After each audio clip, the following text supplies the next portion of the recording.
વિદ્યાર્થી મિત્રો નમસ્કાર। પાઠ નંબર 2 દ્રાવણોમાં અગાઉના લેક્ચરમાં આપણે આદર્શ અને બિન આદર્શ દ્રાવણ કોને કહેવાય તેની સમજૂતી મેળવેલી। વિદ્યાર્થી મિત્રો ખાસ સમજી લેજો, આદર્શ અને બિન આદર્શ દ્રાવણ વચ્ચેનો તફાવત કેટલો છે। તો આપણે કહેલું કે કોઈ પણ સાંદ્રતાએ રાઉલ્ટના નિયમનું પાલન કરે તો તે દ્રાવણને આદર્શ દ્રાવણ કહેવાય, અને સાંદ્રતાના કોઈ પણ ગાળામાં જો રાઉલ્ટના નિયમનું પાલન ના કરે તો તેને આપણે બિન આદર્શ દ્રાવણ કહીએ છીએ। આદર્શ અને બિન આદર્શ દ્રાવણ માટેની આપણે જે સમજૂતી મેળવેલી એમાં બિન આદર્શ દ્રાવણમાં બે પ્રકાર હતા, રાઉલ્ટના નિયમથી ધન વિચલન અને રાઉલ્ટના નિયમથી ઋણ વિચલન। જો ફરીથી આપણે સમજી લઈએ કે દ્રાવણ બે પ્રકારના હોય છે, આદર્શ દ્રાવણ અને બિન આદર્શ દ્રાવણ। આદર્શ અને બિન આદર્શ દ્રાવણ।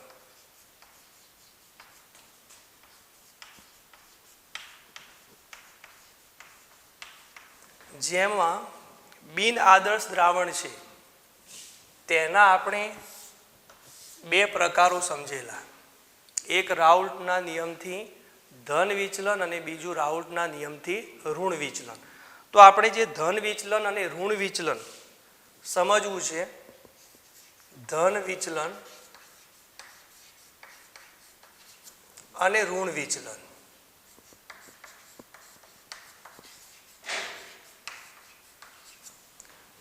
રાઉલ્ટના નિયમથી ધન વિચલન ક્યારે થાય છે અને ઋણ વિચલન ક્યારે થાય છે? તો આપણે અગાઉ સમજેલા છીએ કે જ્યારે ધન વિચલન થાય ત્યારે બાષ્પ દબાણ માટેનો જે આપણે આલેખ સમજેલા, અને એ બાષ્પ દબાણમાં વધારો થાય છે, એટલે આપણને કુલ જે બાષ્પ દબાણ મળે છે, બંનેને આપણે તફાવત સ્વરૂપે સમજવાનો પ્રયત્ન કરીએ તો ધન વિચલનમાં જે બાષ્પ દબાણ ટોટલ છે પી ટોટલ પીએ પ્લસ પીબી, આ બે ઘટકો છે, એ બંને ઘટકના બાષ્પ દબાણનો સરવાળો કરો અને પી ટોટલ મળે તો તેવા દ્રાવણને તો આપણે શું કહીએ છીએ? આદર્શ દ્રાવણ।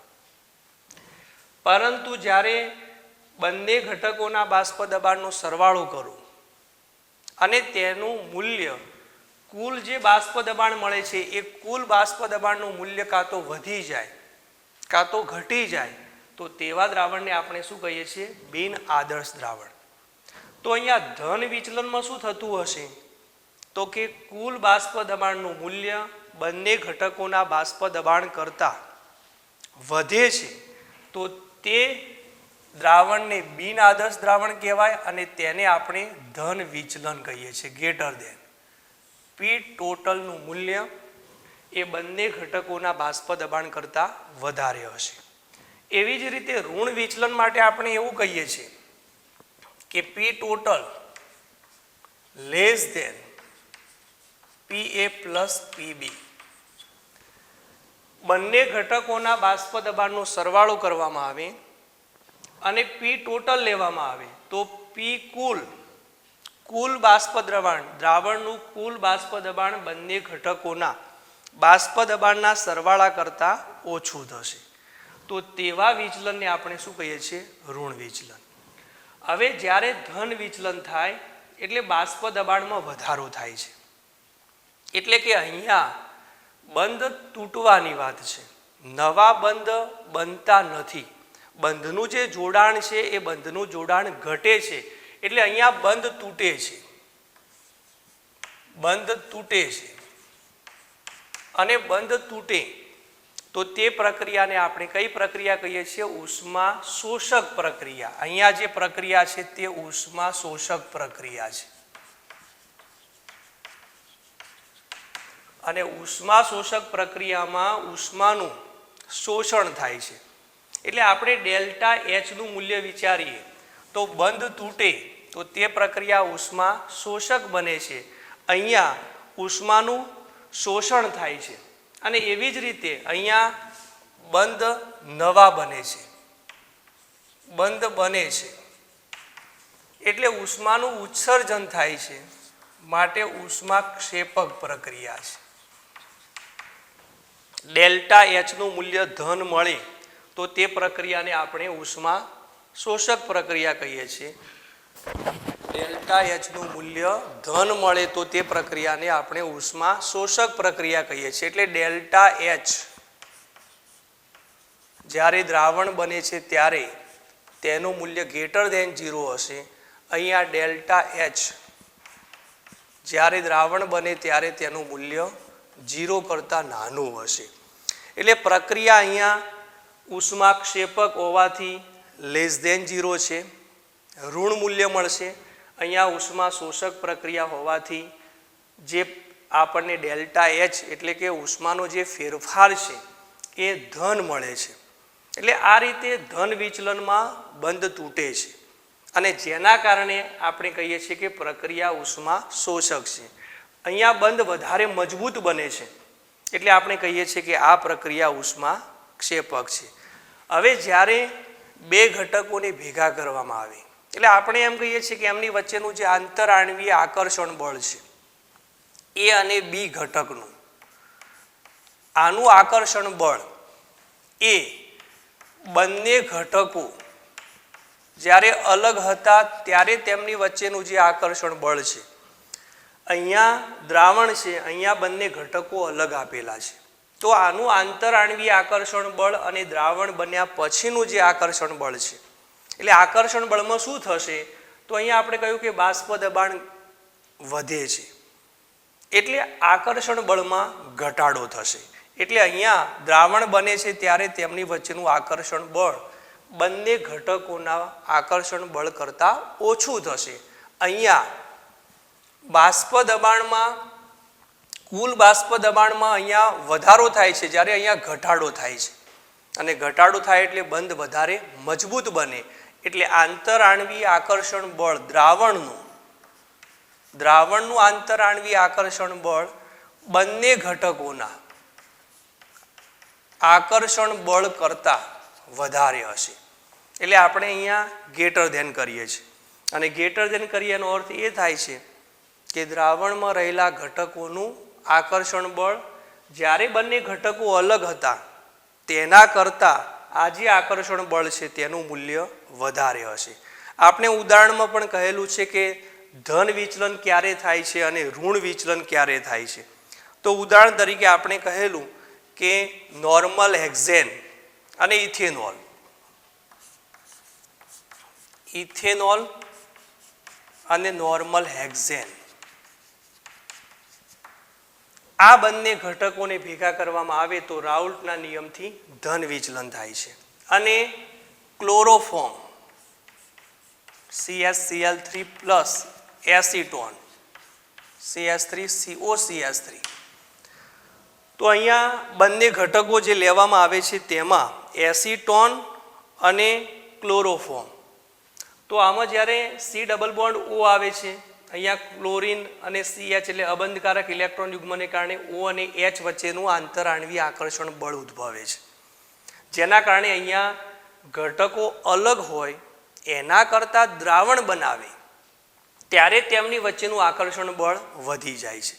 જ્યારે અહીંયા ઇથેનોલમાં આંતરઆણ્વીય H બંધ જોવા મળે છે પરંતુ જ્યારે નોર્મલ હેક્ઝેન ઉમેરવામાં આવે ત્યારે તે બંધની પ્રબળતામાં મજબૂતાઈમાં ઘટાડો થાય છે। એટલે દ્રાવણ બન્યા પછી જે બંધ છે તે બંધની મજબૂતાઈ પ્રબળતા ઘટે છે એટલે બંધની સંખ્યામાં ઘટાડો થાય છે જેના કારણે બાષ્પ દબાણમાં શું થાય છે વધારો થાય છે। તો તમે આ પ્રમાણે ધન વિચલન અને ઋણ વિચલન બંને વચ્ચેનો તફાવત સમજાવી શકો।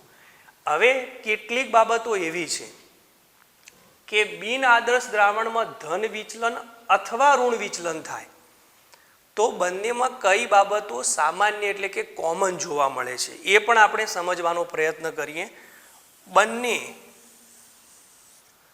બંને પ્રકારના વિચલનમાં કઈ બાબત અહીંયા લાગુ થશે? તો ધન વિચલન અને ઋણ વિચલન બંનેની વાત છે. આ બંને પ્રક્રિયાઓ આપમેળે થાય છે. એટલે બંને માટે લખવું હોય તો શું કહી શકાય? બરાબર, અહીંયા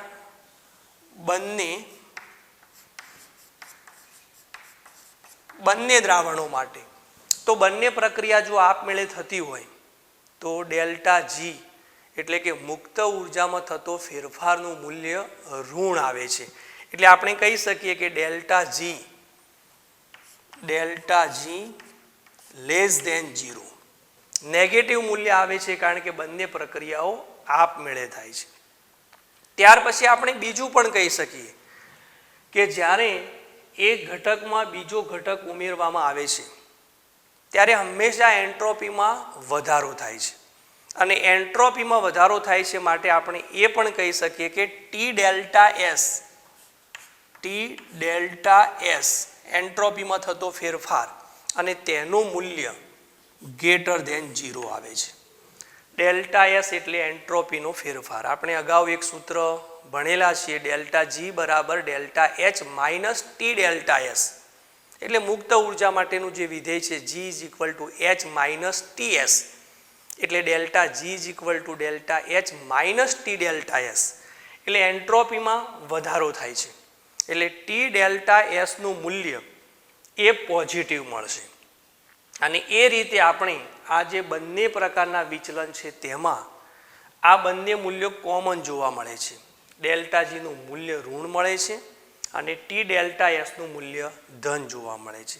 તો આ રીતે આપણે બિન આદર્શ દ્રાવણ માટે ધન વિચલન અને ઋણ વિચલન માટેનો જે અગત્યનો તફાવત છે તે આપણે સમજાવી શકીએ.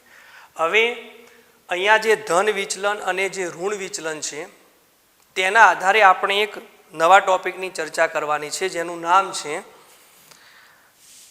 અચળ ઉત્કલન મિશ્રણ. અચળ ઉત્કલન મિશ્રણ.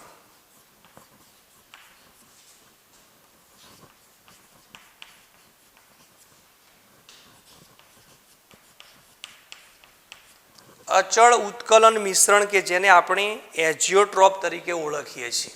એજિયોટ્રોપ.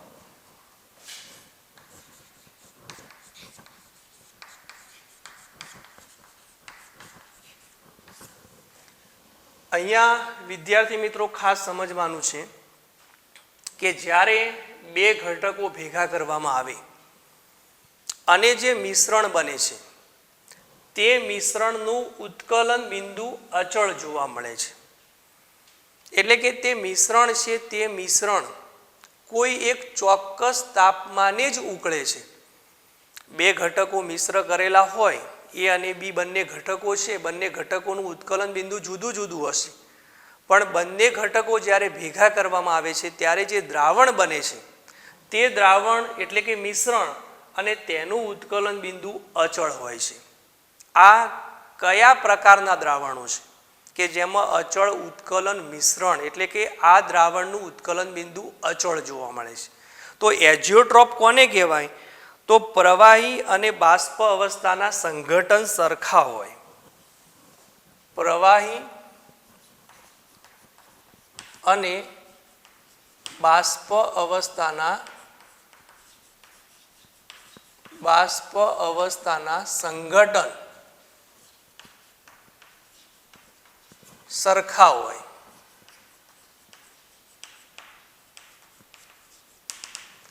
તેવા મિશ્રણને આપણે કહીએ છીએ કે તે અચળ તાપમાને ઉકળે છે.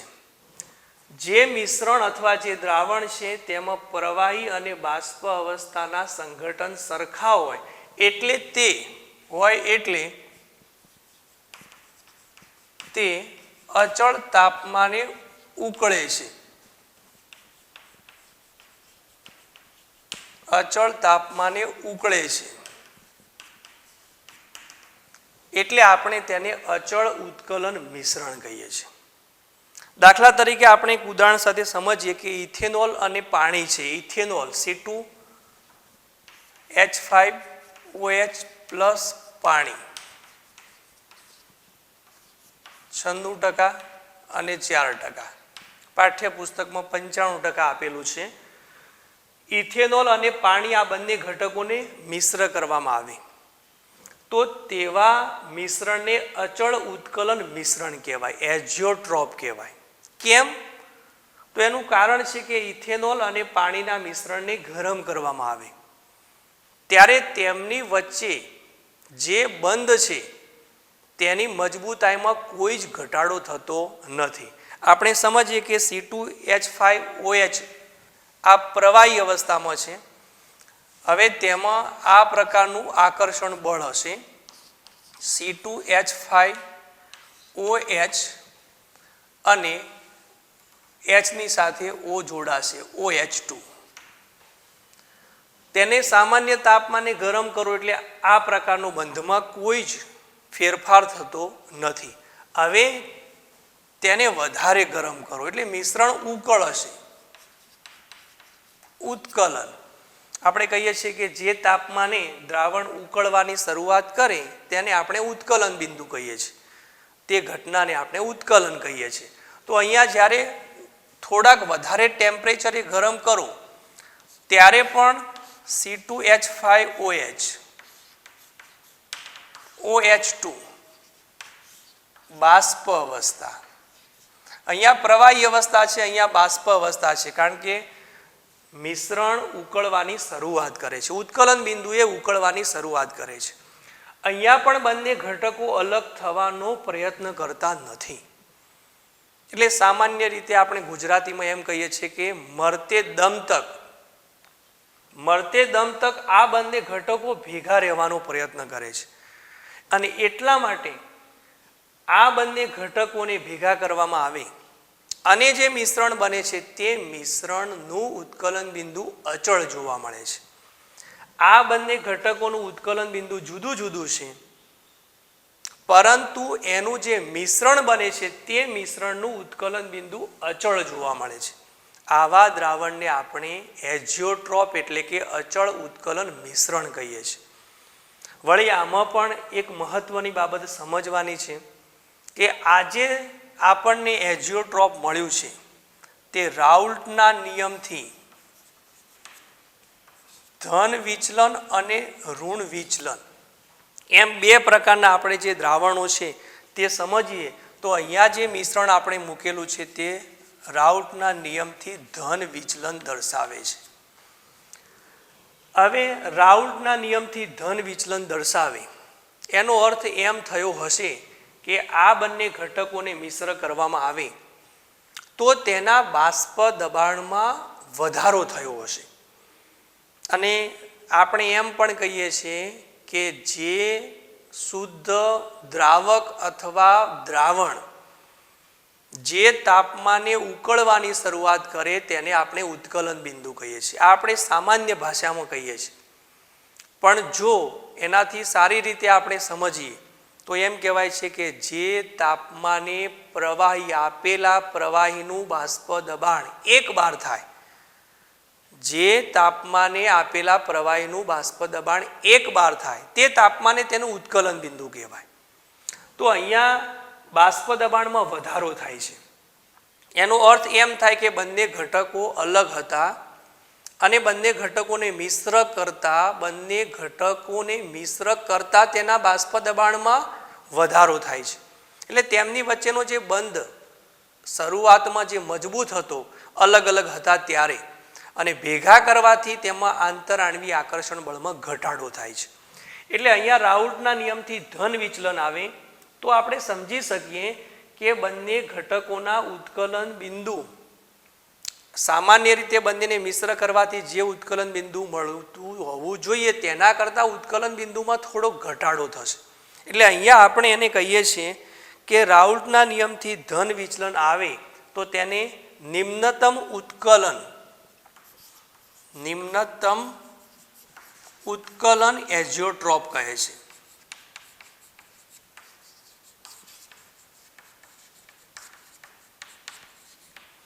નિમ્નતમ ઉત્કલન એઝિયોટ્રોપ એટલા માટે કે અહીંયા રાઉલ્ટના નિયમથી ધન વિચલન જોવા મળ્યું છે એટલે બાષ્પ દબાણમાં વધારો થયો હશે. એનો અર્થ કે તેને વધારે ઉકળવા માટે વધારે ટેમ્પરેચરની જરૂર પડશે નહીં. શરૂઆતમાં જે અલગ અલગ ઘટકો હોવાથી બાષ્પ દબાણ પી ટોટલ અને બંને ઘટકોનું બાષ્પ દબાણ તો પી ટોટલ ગ્રેટર ધેન મળે છે રાઉલ્ટના નિયમથી ધન વિચલન આવે એટલે. અને એટલા માટે આ બંને ઘટકોને મિશ્ર કરવામાં આવે તો તે ઝડપથી ઉકળવા લાગે છે અને એટલા માટે આપણે કહીએ છીએ નિમ્નતમ ઉત્કલન એઝિયોટ્રોપ. હવે એક બીજું દ્રાવણ પણ આપણે એ જ રીતે સમજીએ કે દાખલા તરીકે રાઉલ્ટના નિયમથી ઋણ વિચલન સમજવું છે. HCl plus H2O, HCl plus H2O તેનું પ્રમાણ 68% અને 32%. હવે જ્યારે આ બંને ઘટકોને ભેગા કરવામાં આવે, મિશ્ર કરવામાં આવે ત્યારે કેવા પ્રકારની પરિસ્થિતિ થાય છે? જો અલગ અલગ હતા અને ભેગા કરવાથી તેમની વચ્ચેનું આંતરઆણ્વીય આકર્ષણ બળ વધે છે. આકર્ષણ બળ વધે તો બાષ્પ દબાણમાં ઘટાડો થાય છે. પી ટોટલ લેસ ધેન થશે.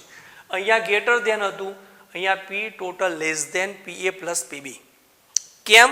તો અહીંયા આપણે જે H2O અને HCl ની વાત કરીએ છીએ તો HCl માંથી H પ્લસ અને Cl માઇનસ આ બંને ઘટકો છે અને પાણીમાં આ રીતે આપણે લખીએ છીએ H2O, H અને H. ઓક્સિજનની પાસે બંધકારક ઇલેક્ટ્રોન યુગ્મ છે એટલે અહીંયા માઇનસ ડેલ્ટા લખીએ છીએ. તો H અને O વચ્ચે આંતરઆણ્વીય આકર્ષણ બળ ઉદ્ભવે છે. એવી જ રીતે આપણને Cl માઇનસ અને H2O તો એમાં પણ એ જ પ્રમાણે થશે HO અને H. તો અહીંયા H એ પ્લસ ડેલ્ટા છે એટલે અહીંયા પણ આંતરઆણ્વીય આકર્ષણ બળ જોવા મળશે જેને આપણે દ્વિધ્રુવીય આકર્ષણ બળ કહીએ છીએ. દ્વિધ્રુવીય આકર્ષણ બળ. અહીંયા જે બે પ્રકારના આકર્ષણ બળ છે દ્વિધ્રુવીય આકર્ષણ બળ.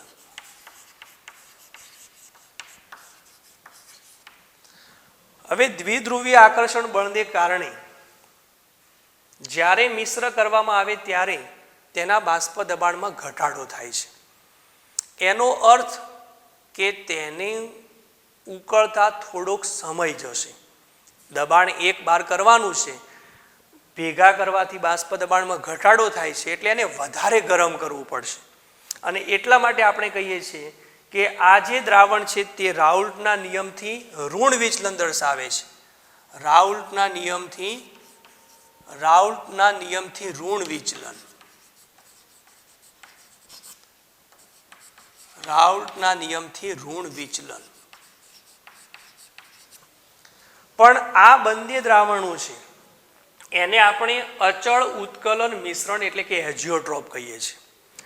બંને ઘટકો મરતે દમ તક પ્રવાહી અથવા બાષ્પ અવસ્થામાં હોય તો તેમના સંઘટન સરખા જ હોય છે. એટલે બંને ઘટકો મિશ્ર કરવામાં આવે તો તે અચળ તાપમાને જ ઉકળે છે. આ પણ એ જ પ્રકારનું દ્રાવણ છે પણ આ બંનેમાં તફાવત એટલો છે કે આ રાઉલ્ટના નિયમથી ધન વિચલન છે એટલે ટોટલ પી ટોટલ એ બંને ઘટકોના બાષ્પ દબાણ કરતાં વધારે છે અને એટલે સામાન્ય ખરેખર જેટલું ઉત્કલન બિંદુ હોવું જોઈએ એના કરતાં નીચા તાપમાને તે ઉકળે છે એટલે તે નિમ્નતમ ઉત્કલન એઝિયોટ્રોપ કહેવાય. અહીંયા બંને ઘટકોને મિશ્ર કરવામાં આવે તો આકર્ષણ બળમાં વધારો થાય છે એટલે P total less than PA plus PB થશે. બાષ્પ દબાણમાં ઘટાડો થાય છે અને બાષ્પ દબાણ એક બાર તો કરવું જ પડે એટલે આપણે તેને વધારે ટેમ્પરેચર આપવું પડશે તો ઉકળશે એટલે એને આપણે કહીએ છીએ રાઉલ્ટના નિયમથી ઋણ વિચલન. અને તે દ્રાવણને આપણે મહત્તમ ઉત્કલન એઝિયોટ્રોપ કહીએ છીએ. આ જે દ્રાવણ આપણને મળ્યું છે તે મહત્તમ ઉત્કલન એઝિયોટ્રોપ છે. ખરેખર જે તાપમાને ઉકળવું જોઈએ તેના કરતાં ઊંચા તાપમાને ઉકળે છે કારણ કે રાઉલ્ટના નિયમથી ઋણ વિચલન દર્શાવે છે. એટલે કે તેમાં જ્યારે ઘટકોને મિશ્ર કરવામાં આવે ત્યારે તેના આકર્ષણ બળમાં વધારો થાય છે. આ રીતે આપણે અચળ ઉત્કલન મિશ્રણ એટલે કે એઝિયોટ્રોપ કોને કહેવાય તે સમજાવી શકીએ. આ બંને ઘટકોને આપણે સામાન્ય સંજોગોમાં અલગ કરી શકતા નથી. આપણે કહ્યું ને મરતે દમ તક ભેગા રહે છે એટલે આ પ્રકારના જ્યારે મિશ્રણ બને ત્યારે તેમાં રહેલા ઘટકોને આપણે સરળતાથી અલગ કરી શકતા નથી, પણ એના માટેની એક પદ્ધતિ છે જેને આપણે કહીએ છીએ એઝોટ્રોપ નિસ્યંદન, અને તે પદ્ધતિથી આ પ્રકારના ઘટકોને તમે અલગ કરી શકો. તો આ રીતે અચળ ઉત્કલન મિશ્રણ એટલે કે એઝોટ્રોપ દ્રાવણ સમજાવી શકાય. હવે એક અગત્યના મુદ્દાની પણ આપણે ચર્ચા કરવાની છે, સંખ્યાત્મક ગુણધર્મો.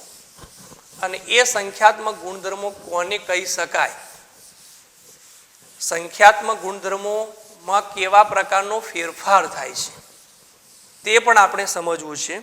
પણ પહેલા આપણે સમજીએ કે સંખ્યાત્મક ગુણધર્મો એટલે શું. સંખ્યાત્મક ગુણધર્મો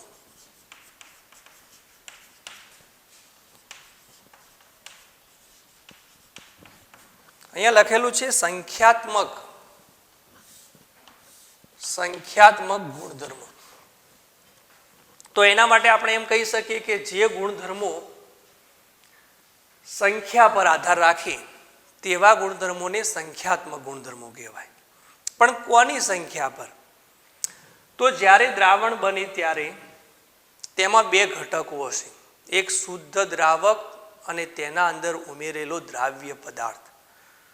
હવે કોઈ પણ ગુણધર્મો દ્રાવ્યના સ્વભાવ પર નહીં પરંતુ દ્રાવ્યના કણોની સંખ્યા એટલે કે દ્રાવ્ય કણોની સાંદ્રતા પર આધાર રાખે તો તેવા ગુણધર્મોને સંખ્યાત્મક ગુણધર્મો કહેવાય.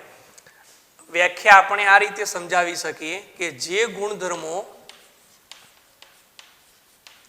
ગુણધર્મો દ્રાવ્યના સ્વભાવ પર નહીં પરંતુ દ્રાવ્યના કણોની સંખ્યા પર આધાર રાખે, દ્રાવ્યના કણોની સંખ્યા પર આધારિત હોય તેવા ગુણધર્મોને આપણે સંખ્યાત્મક ગુણધર્મો તરીકે ઓળખીએ છીએ. તેવા ગુણધર્મોને આપણે સંખ્યાત્મક ગુણધર્મો તરીકે ઓળખીએ છીએ. હવે દ્રાવ્યના કણોની સંખ્યા પર કયા ગુણધર્મો આધાર રાખે છે? તો આપણે સમજીએ કે બાષ્પશીલ દ્રાવકમાં અબાષ્પશીલ દ્રાવ્ય પદાર્થ ઉમેરવામાં આવે તો આપણે રાઉલ્ટના નિયમમાં સમજેલા છીએ કે બાષ્પ દબાણમાં ઘટાડો થાય છે. કેમ ઘટાડો થાય છે? કે શુદ્ધ દ્રાવક હોય અને એ શુદ્ધ દ્રાવકમાં ઉપરની જે સપાટી છે એમાં માત્ર ને માત્ર દ્રાવક જ હશે, એટલે કણો ઝડપથી બહાર નીકળી શકે છે. જ્યારે બાષ્પશીલ દ્રાવકમાં અબાષ્પશીલ દ્રાવ્ય ઉમેરવામાં આવે, પાણીમાં સુક્રોઝ અથવા ગ્લુકોઝ અથવા યુરિયા ઉમેરવામાં આવે તો શું થાય છે? ઉપરની જે સપાટી છે તેના પર પાણીના કણો પણ હશે અને સુક્રોઝના કણો પણ હશે. પાણી સુક્રોઝ, પાણી સુક્રોઝ, પાણી સુક્રોઝ. એટલે પાણીના કણો જે બહાર નીકળવાનો પ્રયત્ન કરશે, કારણ કે સુક્રોઝ તો અબાષ્પશીલ છે, પાણી બાષ્પશીલ, એટલે પાણીના કણો બહાર નીકળવાનો પ્રયત્ન કરશે. પણ ઉપરની સપાટી પર પાણી અને સુક્રોઝના કણો હશે, એટલે પાણીના કણો જે ઉપર જાય છે તે કણોની સંખ્યામાં ઘટાડો થાય છે. અને ઉપર જતા પાણીના કણોની સંખ્યા એટલે કે બાષ્પ અવસ્થામાં જે પાણીના કણો જાય છે તેની સંખ્યા ઘટે તો બાષ્પ દબાણમાં ઘટાડો થાય છે. એટલે આપણે કહેલું કે શુદ્ધ દ્રાવક કરતાં દ્રાવણ બને તો તેના બાષ્પ દબાણમાં ઘટાડો થાય છે અને તે ઘટાડો દ્રાવ્યના કણોની સંખ્યા પર આધાર રાખે છે. તો તે ગુણધર્મને આપણે શું કહીશું? સંખ્યાત્મક ગુણધર્મ. પહેલો ગુણધર્મ છે બાષ્પ દબાણમાં થતો ઘટાડો. બાષ્પ દબાણમાં થતો ઘટાડો ડેલ્ટા પી. આ પ્રથમ સંખ્યાત્મક ગુણધર્મ છે. બીજો ગુણધર્મ આપણે સમજીએ કે બાષ્પશીલ દ્રાવકમાં અબાષ્પશીલ દ્રાવ્ય ઉમેરવામાં આવે. દાખલા તરીકે આપણે પાણી પ્લસ સુક્રોઝ. ઉપર જતા પાણીના કણોની સંખ્યા ઘટે છે, એટલે આપણે કહ્યું કે બાષ્પ દબાણ ઘટે છે. અને બાષ્પ દબાણ ઘટે તો હવે આપણે ઉત્કલન બિંદુ સમજવું છે. ઉપર જતા કણોની સંખ્યામાં ઘટાડો થાય. આપણે દબાણ કેટલા બાર કરવું છે? ઉત્કલન બિંદુ એટલે બાષ્પ દબાણ 1 બાર થવું જોઈએ. એટલે શુદ્ધ દ્રાવકનું દબાણ 1 બાર કરવા માટે અને દ્રાવણનું બાષ્પ દબાણ 1 બાર કરવા માટે શું કરવું પડશે? તો કે શુદ્ધ દ્રાવકમાં હંમેશા ઉપર રહેલા બાષ્પ અવસ્થામાં રહેલા કણોની સંખ્યા વધારે હોય, જ્યારે દ્રાવણમાં ઉપર રહેલા બાષ્પ અવસ્થામાં રહેલા કણોની સંખ્યા ઓછી હોય. એટલે દ્રાવણને વધારે ગરમ કરવું પડશે. દ્રાવક કરતાં દ્રાવણને વધારે ગરમ કરવું પડે એટલે એમ કહેવાય કે શુદ્ધ દ્રાવકમાં અબાષ્પશીલ દ્રાવ્ય પદાર્થ ઉમેરવામાં આવે તો દ્રાવણના ઉત્કલન બિંદુમાં વધારો થાય છે. અને એ વધારો પણ કોના પર આધાર રાખે છે? દ્રાવ્યના કણોની સંખ્યા પર. એટલે તે ગુણધર્મને પણ આપણે શું કહીશું? સંખ્યાત્મક ગુણધર્મ. એટલે બીજો ગુણધર્મ થયો ઉત્કલન બિંદુમાં થતો વધારો. વધારો એટલે ઉન્નયન. ઉત્કલન બિંદુ ઉન્નયન ડેલ્ટા ટીબી. તેવી જ રીતે ત્રીજો ગુણધર્મ આપણે એ જ સમજીએ કે જ્યારે અબાષ્પશીલ દ્રાવ્ય પદાર્થ બાષ્પશીલ દ્રાવકમાં ઉમેરવામાં આવે એટલે તેના ઠાર બિંદુની ચર્ચા કરીએ. તો જ્યારે શુદ્ધ દ્રાવક છે એ શુદ્ધ દ્રાવકનું ઠાર બિંદુ અને દ્રાવણનું ઠાર બિંદુ, પ્રવાહી અને જે ઘન અવસ્થા છે બંને વચ્ચે જ્યારે સંતુલન સ્થપાય છે તેને આપણે ઠાર બિંદુ કહીએ છીએ. અને એ વખતે એના બાષ્પ દબાણ પણ સમાન હોય છે. તો શુદ્ધ દ્રાવકના ઠાર બિંદુ કરતાં દ્રાવણનું ઠાર બિંદુ નીચું હોય છે. એટલે દ્રાવણ બને ત્યારે તેના ઠાર બિંદુમાં શું થાય છે? ઘટાડો. એટલે અને તે ઘટાડો પણ દ્રાવ્યના કણોની સંખ્યા પર આધાર રાખે છે. એટલે તે ગુણધર્મ પણ સંખ્યાત્મક ગુણધર્મ છે. એટલે ત્રીજો ગુણધર્મ છે ઠાર બિંદુ અવનયન. ઘટાડો એટલે અવનયન, વધારો એટલે ઉન્નયન ડેલ્ટા ટી એફ. અને 4 નંબરનો ગુણધર્મ છે અભિસરણ દબાણ. શુદ્ધ દ્રાવકમાં અબાષ્પશીલ દ્રાવ્ય પદાર્થ ઉમેરવામાં આવે અને દ્રાવણ બને ત્યારે પણ તેના અભિસરણ દબાણમાં ફેરફાર થાય છે. એ અભિસરણ દબાણ દ્રાવ્યના કણોની સંખ્યા પર આધાર રાખે છે. માટે તે ગુણધર્મને પણ આપણે શું કહીશું? સંખ્યાત્મક ગુણધર્મ અભિસરણ દબાણ, જેને આપણે પાઈ તરીકે ઓળખીએ છીએ. સામાન્ય રીતે અભિસરણ દબાણમાં વધારો થાય છે, પણ આપણે અહીંયા ફેરફાર લખવા નથી, માત્ર પાઈ જ લખવાનું છે. તો આ 4 ગુણધર્મોને સંખ્યાત્મક ગુણધર્મો તરીકે ઓળખી શકાય. વિદ્યાર્થી મિત્રો ખાસ યાદ રાખજો, માત્ર બાષ્પ દબાણ નહીં, માત્ર પી નહીં, પણ બાષ્પ દબાણમાં થતો ઘટાડો ડેલ્ટા પી. માત્ર ઉત્કલન બિંદુ ટીબી નહીં, પણ ઉત્કલન બિંદુમાં થતો વધારો ડેલ્ટા ટીબી. માત્ર ઠાર બિંદુ નહીં, ટીએફ નહીં, પણ ઠાર બિંદુમાં થતો ઘટાડો, ઉત્કલન બિંદુમાં થતો વધારો અને ઠાર બિંદુમાં થતો ઘટાડો એટલે ડેલ્ટા ટીએફ. અને અભિસરણ દબાણમાં માત્ર આપણે પાઈ જ લખવાનું છે. એટલે કેટલીક વાર પરીક્ષામાં પ્રશ્ન આવે છે કે નીચેનામાંથી કયો ગુણધર્મ સંખ્યાત્મક ગુણધર્મ છે? માત્ર લખેલું હશે પી, બીજો હશે ટીબી, ત્રીજો હશે ટીએફ અને 4 નંબરમાં હશે પાઈ. એટલે આપણને એવું લાગે કે બધા જ ગુણધર્મો સંખ્યાત્મક ગુણધર્મો છે. ના, બાષ્પ દબાણ નહીં, બાષ્પ દબાણનો ઘટાડો ડેલ્ટા પી. ઉત્કલન બિંદુ નહીં, ઉત્કલન બિંદુનો વધારો ડેલ્ટા ટીબી. ઠાર બિંદુ નહીં, ઠાર બિંદુમાં થતો ઘટાડો ડેલ્ટા ટીએફ. અભિસરણ દબાણમાં ડેલ્ટા પાઈ નથી, માત્ર પાઈ. તો આ રીતે આપણે સંખ્યાત્મક ગુણધર્મો સમજવાના છે. એમાં પ્રથમ ગુણધર્મ છે બાષ્પ દબાણમાં થતો ઘટાડો. એટલે પ્રથમ ગુણધર્મ આપણે સમજીએ, બાષ્પ દબાણમાં થતો ઘટાડો. બાષ્પ દબાણમાં થતો ઘટાડો. આ ગુણધર્મ એ સંખ્યાત્મક ગુણધર્મ છે. અગાઉ આપણે રાઉલ્ટના નિયમમાં સમજેલા છીએ અને આપણે ફરીથી સમજી લઈએ કે જ્યારે બાષ્પશીલ દ્રાવક, જેને આપણે શુદ્ધ દ્રાવક કહીએ છીએ, જેમાં અબાષ્પશીલ દ્રાવ્ય પદાર્થ ઉમેરવામાં આવે તો તેના બાષ્પ દબાણમાં થતો ઘટાડો એ દ્રાવ્યના મોલ અંશ જેટલો હોય છે, મોલ અંશના સમપ્રમાણમાં હોય છે. બરાબર, સાપેક્ષ ઘટાડો જે છે બાષ્પ દબાણમાં થતો સાપેક્ષ ઘટાડો. આપણે એ બાબત ફરીથી સમજી લઈએ કે બાષ્પશીલ દ્રાવક છે જેને આપણે શુદ્ધ દ્રાવક કહીએ છીએ, તેમાં અબાષ્પશીલ દ્રાવ્ય ઉમેરવામાં આવે છે અને જે અતિ મંદ અને આદર્શ દ્રાવણ બને છે તે આદર્શ દ્રાવણના બાષ્પ દબાણમાં કેવો ફેરફાર થાય છે તે સમજવું છે. આ જે દ્રાવણ બન્યું છે તે દ્રાવણનું બાષ્પ દબાણ એ માત્ર ને માત્ર દ્રાવકના મોલ અંશના સમપ્રમાણમાં હશે. એટલે દાખલા તરીકે આપણે દ્રાવણનું બાષ્પ દબાણ P1 અથવા P લખીએ તો P ચલે છે x1, કારણ કે તેમાં ઉમેરેલું દ્રાવ્ય પદાર્થ કેવો છે? અબાષ્પશીલ, એટલે તેની બાષ્પ બનવાની નથી. સુક્રોજ ને પાણીમાં ઉમેરવામાં આવે છે તો સુક્રોજ અબાષ્પશીલ છે, માત્ર પાણીની જ બાષ્પ બનવાની છે. એટલે દ્રાવણનું બાષ્પ દબાણ એ દ્રાવકના મોલ અંશના સમપ્રમાણમાં હશે. હવે આપણે એમ કહીએ છીએ કે ચલન દૂર કરીએ તો P is equal two P0x1.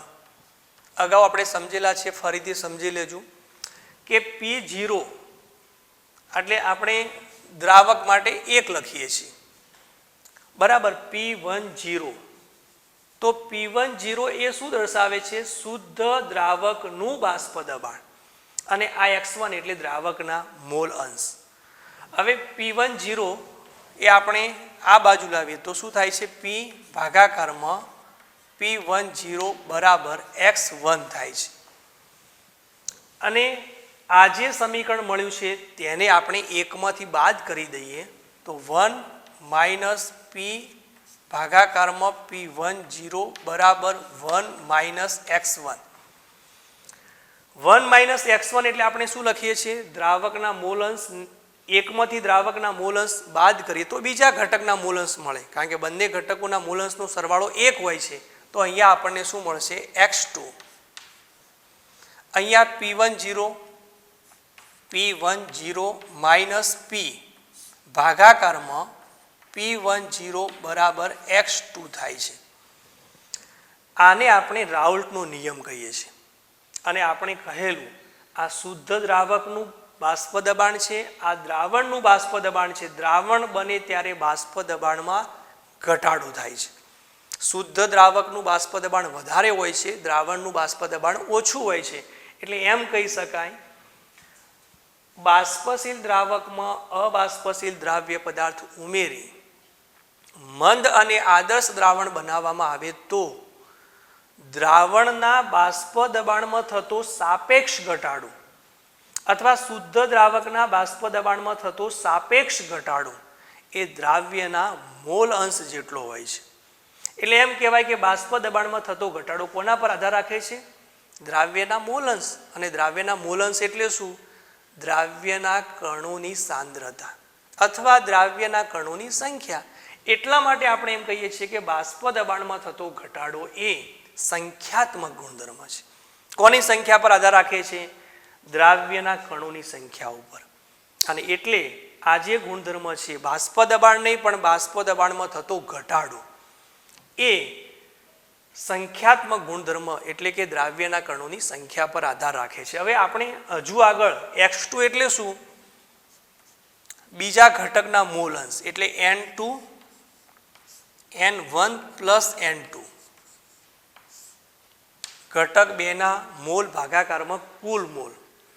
n2 એટલે દ્રાવ્યના મોલ ખૂબ જ ઓછા હશે, મંદ દ્રાવણ બનાવવાનું છે એટલે તેમાં ઉમેરેલો દ્રાવ્ય પદાર્થ સુક્રોજ બહુ જ ઓછો હશે. એટલે n2 નું મૂલ્ય n1 ની સાપેક્ષમાં ખૂબ જ નાનું છે. તો ઇઝ ઇક્વલ ટુ n2 ભાગાકારમાં આપણે લખીએ છીએ n1, કારણ કે n2 લેસ ધેન n1 એટલે n2 ભાગાકારમાં n1 થશે. અને n2 ભાગાકારમાં n1 એટલે ઘટક 2ના મોલ ભાગાકારમાં ઘટક 1ના મોલ. તો એના માટે શું લખી શકાય? ઇઝ ઇક્વલ ટુ W2 ભાગાકારમાં વજન ભાગ્યા આણ્વીય દળ, અને n1 એટલે ફરીથી W1 ભાગાકારમાં m1 એટલે અહીંયા m1 આવે છે, m1 ભાગાકારમાં w1. P10 minus p ભાગાકારમાં P10. આને દ્રાવણના બાષ્પ દબાણમાં થતો સાપેક્ષ ઘટાડો કહેવાય. આ શુદ્ધ દ્રાવકનું બાષ્પ દબાણ, આ દ્રાવણનું બાષ્પ દબાણ અને આ શુદ્ધ દ્રાવકનું બાષ્પ દબાણ. દ્રાવ્યનું વજન, દ્રાવ્યનું આણ્વીય દળ, દ્રાવકનું આણ્વીય દળ, દ્રાવકનું દળ. હવે આના આધારે તમારે દ્રાવ્યનું આણ્વીય દળ શોધવું હોય તો M2 ને તમે સૂત્રનો કરતા બનાવી અને દ્રાવ્યનું આણ્વીય દળ પણ શોધી શકો. એક્ઝામ્પલમાં કેટલીક વાર આવે છે કે આ સૂત્રને આધારે તમે દ્રાવ્યનું આણ્વીય દળ કેવી રીતે શોધી શકો. તો અહીંયા મેં કહ્યું કે આ જે ગુણધર્મ છે એ દ્રાવ્યના કણોની સંખ્યા પર આધાર રાખે છે, માટે તે ગુણધર્મ સંખ્યાત્મક ગુણધર્મ છે. આવી જ રીતે આપણે બીજો ગુણધર્મ પણ સમજવાનો છે, ઉત્કલન બિંદુમાં થતો વધારો. જો પ્રથમ ગુણધર્મ તમે સમજી લીધો છે કે બાષ્પ દબાણમાં જ્યારે દ્રાવણ બને છે ત્યારે બાષ્પ દબાણમાં ઘટાડો થાય છે અને એ ઘટાડો દ્રાવ્યના સ્વભાવ પર નહીં પણ દ્રાવ્યના કણોની સંખ્યા પર આધાર રાખે છે. દ્રાવ્યના કણોની સંખ્યા પર આધાર રાખે એટલા માટે તે ગુણધર્મને શું કહેવાય? સંખ્યાત્મક ગુણધર્મ. હવે બીજો ગુણધર્મ છે ઉત્કલન બિંદુ ઉન્નયન. ઉત્કલન બિંદુ ઉન્નયન.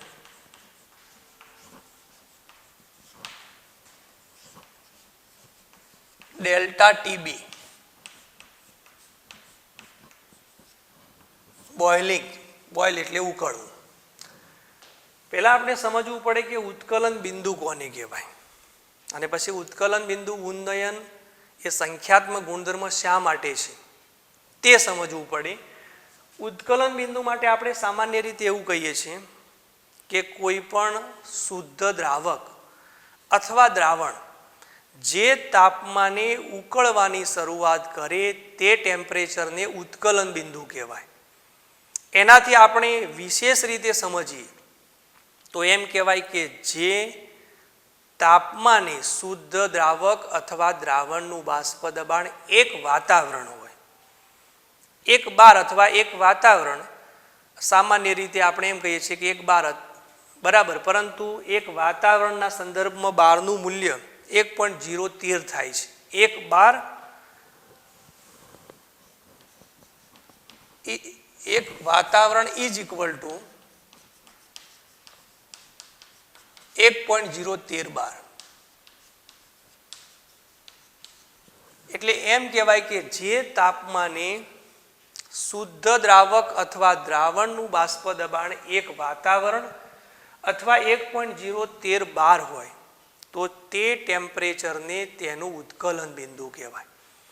બાષ્પ દબાણ કોઈ પણ રીતે તમારે એક વાતાવરણ કરવું પડે, એને ઉકાળતા જાઓ, ટેમ્પરેચર વધારો, ગરમ કરો એટલે ટેમ્પરેચરમાં વધારો થશે અને જે ટેમ્પરેચરે ઉપરનું જે બાષ્પ દબાણ છે, સપાટી ઉપર લાગતું દબાણ, એનું મૂલ્ય એક વાતાવરણ થાય ત્યારે આપણે કહીએ છીએ ઉપરના જે કણોની સંખ્યા છે, સંતુલન સ્થપાયા પછી જે કણોની સંખ્યા છે અને એના બાષ્પ અવસ્થામાં જે કણો છે એના દ્વારા જે દબાણ ઉત્પન્ન થાય છે, એક વાતાવરણ થાય તે ટેમ્પરેચરને ઉત્કલન બિંદુ કહેવાય.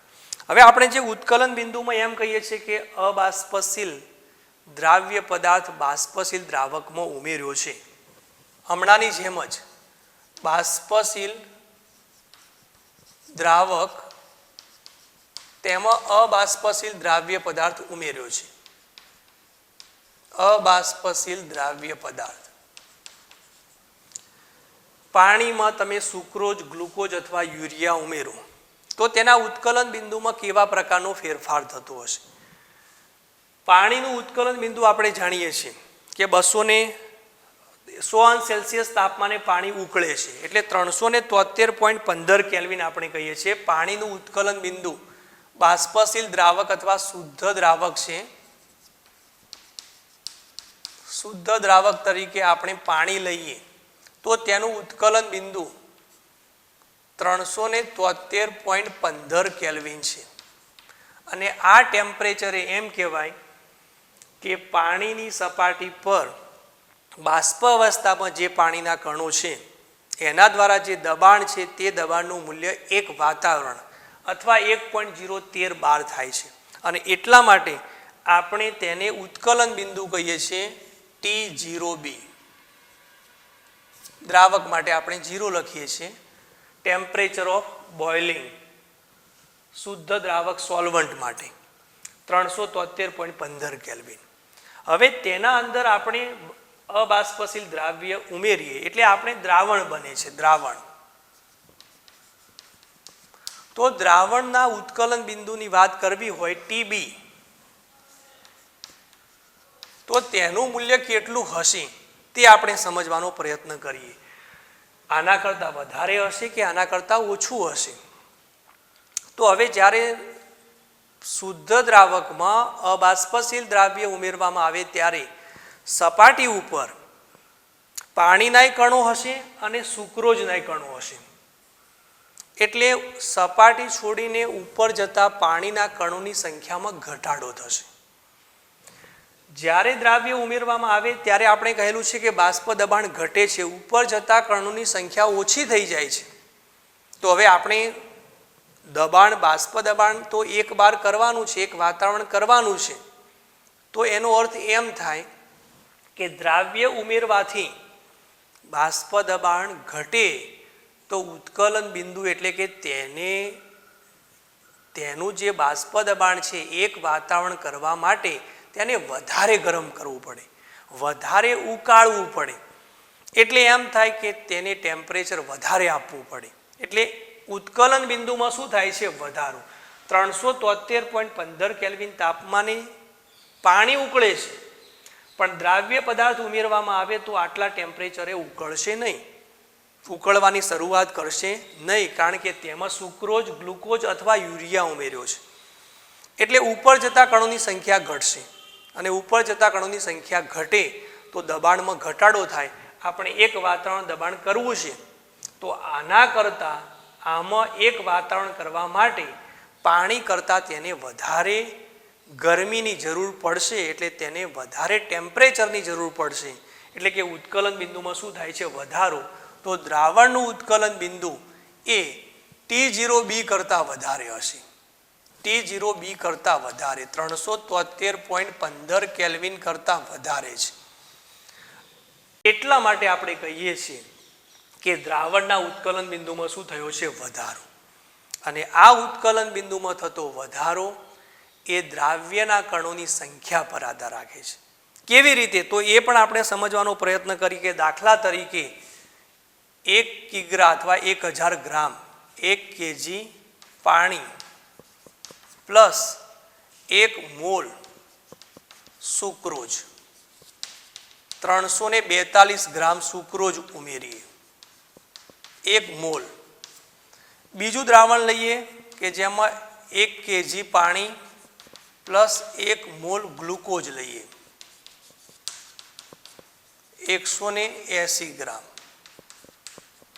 ત્રીજું દ્રાવણ બનાવીએ 1 kg પાણી પ્લસ 1 મોલ યુરિયા. બધા જ દ્રાવ્ય પદાર્થો અબાષ્પશીલ છે 60 ગ્રામ.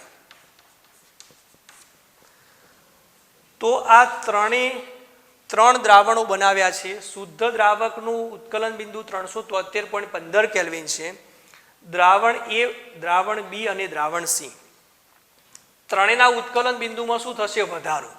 પણ આ ઉત્કલન બિંદુમાં થતો વધારો સરખો છે. દ્રાવ્ય પદાર્થ આપણે બદલ્યો છે પરંતુ તેનો જથ્થો 1 મોલ છે. કણોની સંખ્યા આપણે બદલી નથી, એટલે ઉત્કલન બિંદુમાં થતો વધારો સમાન છે. ઉત્કલન બિંદુમાં થતો વધારો ત્રણે દ્રાવણોમાં એક સરખો છે. એટલે આ પરિણામને આધારે આપણે કહી શકીએ કે ઉત્કલન બિંદુમાં થતો વધારો એ દ્રાવ્યના સ્વભાવ પર નહીં પણ દ્રાવ્યના કણોની સંખ્યા પર આધાર રાખે છે. અને દ્રાવ્યના કણોની સંખ્યા પર આધાર રાખે તો તેવા ગુણધર્મને આપણે શું કહીએ છીએ? સંખ્યાત્મક ગુણધર્મ. એટલે ઉત્કલન બિંદુમાં થતો વધારો એ સંખ્યાત્મક ગુણધર્મ છે. તેને આપણે શું કહીએ છીએ? ઉત્કલન બિંદુ ઉન્નયન. હવે આપણે એમ પણ કહીએ છીએ કે આ ઉત્કલન બિંદુમાં થતો વધારો છે 1 kg પાણી 1 મોલ સુક્રોઝ આ પ્રકારનું આપણે દ્રાવણ બનાવીએ તો તેની મોલાલિટી સ્મોલ m નું મૂલ્ય 1 થાય છે. 1000 ગ્રામ દ્રાવકમાં 1 મોલ દ્રાવ્ય પદાર્થ ઓગાળવામાં આવે તો તેની મોલાલિટી 1 થાય છે. અહીંયા આપણે કહ્યું કે ઉત્કલન બિંદુમાં થતો વધારો સમાન છે, તો આ ઉત્કલન બિંદુમાં થતા સમાન વધારાને મોલલ ઉન્નયન અચળાંક કહેવાય છે, KB. ઉત્કલન બિંદુમાં થતો વધારો સમાન હોય એટલે કે જો દ્રાવણની મોલાલિટી 1 હોય, 1 ક્યારે બને? 1000 ગ્રામ દ્રાવકમાં 1 મોલ દ્રાવ્ય પદાર્થ ઓગાળો ત્યારે જ્યારે મોલાલિટી 1 હોય ત્યારે ઉત્કલન બિંદુમાં થતો વધારો 1 સમાન હોય, બરાબર. તો તે ઉત્કલન બિંદુમાં થતા વધારાને આપણે શું કહીએ છીએ? મોલલ ઉન્નયન અથવા મોલલ ઉન્નયન અચળાંક KB. આપણે આ જે બાબત છે તે આલેખ એટલે કે ચાર્ટ દ્વારા પણ સમજવાનો પ્રયત્ન કરીએ. બાષ્પ દબાણ વિરુદ્ધ તાપમાનનો આપણે આલેખ સમજીએ. બાષ્પ દબાણ વિરુદ્ધ તાપમાનનો આલેખ સમજીએ. બાષ્પ દબાણ વિરુદ્ધ તાપમાન. તાપમાન કેલ્વિનમાં હશે, બાષ્પ દબાણ દાખલા તરીકે 12 અથવા વાતાવરણમાં હશે. અહીંયા 0 છે ને અહીંયા 1.013 બાર અથવા એક વાતાવરણ 1.013 બાર. તો અહીંયા આપણે બાષ્પ દબાણ વિરુદ્ધ તાપમાનનો આલેખ સમજવાનો પ્રયત્ન કરીએ તો આપણે કહ્યું કે શુદ્ધ દ્રાવકનું બાષ્પ દબાણ T0B એ 373.15 કેલ્વિન છે. અહીંયા 373.15 કેલ્વિન છે, 373.15 કેલ્વિન.